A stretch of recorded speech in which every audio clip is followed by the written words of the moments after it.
Très heureux de vous accueillir à Code Zoé. Comme on a mentionné, Code Zoé, c'est une série d'enseignements que nous voulons donner afin de bien comprendre la vie éternelle que nous avons reçue en acceptant le Seigneur Jésus-Christ. Parce qu'effectivement, le mot Zoé est un petit mot grec qui signifie la vie éternelle.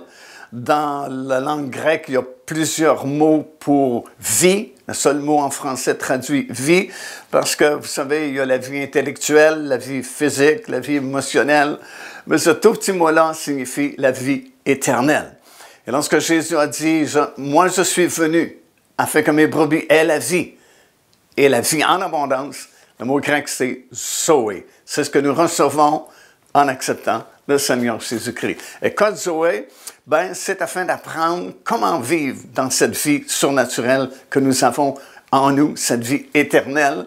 Parce qu'en réalité, si nous avons accepté le Seigneur Jésus-Christ, nous ne sommes pas en route vers la vie éternelle. Nous l'avons déjà à l'intérieur de nous. Effectivement, en acceptant le Seigneur Jésus-Christ, notre esprit a repris vie et nous avons cette vie-là qui ne s'éteindra jamais. C'est la vie éternelle Zoé. Et présentement, nous sommes dans une série d'études concernant certaines prophéties qui devront s'accomplir après le retour du Seigneur Jésus-Christ sur cette terre. Nous savons par la parole de Dieu que le Seigneur Jésus-Christ doit revenir un jour sur cette terre. Plusieurs versets dans la Bible nous le mentionnent et nous le confirment. Et comme je dis souvent, s'il n'y en avait qu'un seul verset, celui qui est écrit dans Jean chapitre 14, et le verset 3 serait suffisant parce que ça vient de la bouche de Jésus lui-même qui a dit « Je m'en vais vers mon Père, puis je vais vous préparer une place, et lorsque ce sera fait, je reviendrai, dit Jésus. » Et si Jésus a dit « Je reviendrai », c'est certain qu'il va revenir. Parce que la Bible affirme que Dieu n'est pas un homme pour mentir. Donc Dieu ne ment pas, sa parole ne ment pas, sa parole c'est la vérité. Et là, ce n'est pas un apôtre, ce n'est pas un disciple, ce n'est même pas un ange du Seigneur qui l'a dit, c'est Jésus lui-même. Il a dit « Je reviendrai ». Alors, peu importe ce que le monde pense, peu importe ce que les religions disent ou enseignent, Jésus-Christ doit revenir bientôt sur cette terre. Et lorsqu'il le fera, il reviendra avec tous ses rachetés, tous ceux qui l'ont accepté, tous les justes de toutes les générations depuis le tout premier homme et la première femme, Adam et Ève, au tout début, tous ces rachetés, tous les appelés, tous les élus reviendront avec lui. Ses pieds se poseront sur le sommet de la montagne des Oliviers. Comme on a déjà enseigné, il y aura cette grande vallée qui sera formée. Petite montagne de Sion va devenir la plus haute montagne du monde. Deuxième événement, comme on a vu la dernière fois, il y a un quatrième et dernier temple qui sera construit surnaturellement par le Seigneur Jésus-Christ. Et durant toute cette longue période du règne de 1000 ans, ce sera un monde vraiment nouveau, rempli de paix, de justice, de prospérité pour tous les habitants. Et ce temple-là sera comme le complexe administratif du gouvernement de Christ durant la période du millénium. Parce que oui, il n'y aura qu'un seul gouvernement mondial. Bien sûr, il y aura des administrations dans différentes régions du monde, mais sous la surveillance et la direction de ce gouvernement central, le gouvernement de Christ ou le royaume de Dieu. Parce que le mot « royaume », c'est la même chose, ça veut dire « gouvernement » aussi. C'est un mot grec « basileia » qui veut dire « gouvernement ». Alors, il n'y aura qu'un seul gouvernement central, mais c'est un bon gouvernement central. Et le quatrième temple est la ville de Jérusalem qui sera restaurée, qui sera située au sud de ce temple-là, sur le sommet de la nouvelle montagne de Sion. Ce sera le centre administratif, le complexe administratif, si vous voulez, du gouvernement mondial de Christ pour la période du règne de 1000 ans. Et oui, les nations devront monter lors des fêtes bibliques, parce que les fêtes bibliques vont exister toujours durant la période du millénium, devront monter, par exemple, pour la fête des tabernacles, monter sur le sommet de la montagne de Sion pendant cette période du règne de 1000 ans.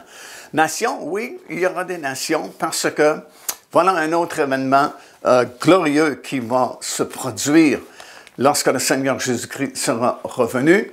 La Bible dit, c'est dans Matthieu, le chapitre 24, qu'il enverra ses anges aux quatre coins du monde afin de rassembler dans cette grande vallée qu'on a parlé, qui sera créée au retour du Seigneur Jésus-Christ, tous les survivants parmi les gens du monde, parmi les nations du monde, tous les survivants aux 7 années de tribulation.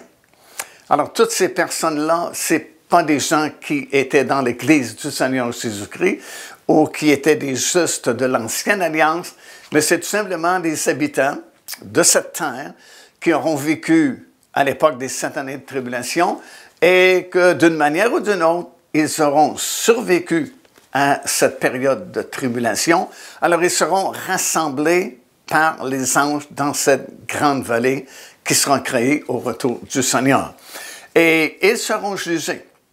Et ça, c'est dans votre Bible, dans Matthieu, chapitre 25, à compter du verset 31 jusqu'au verset 45.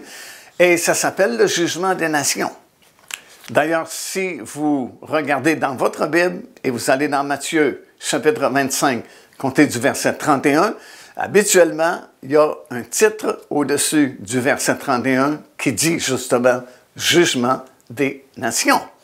Alors, toutes ces nations-là, toutes ces personnes qui auront survécu aux 7 années de tribulation seront rassemblées à cet endroit et c'est le Seigneur Jésus-Christ qui va juger afin de savoir qui, parmi ces nations, sera digne d'entrer dans ce règne de 1000 ans, dans leur corps physique.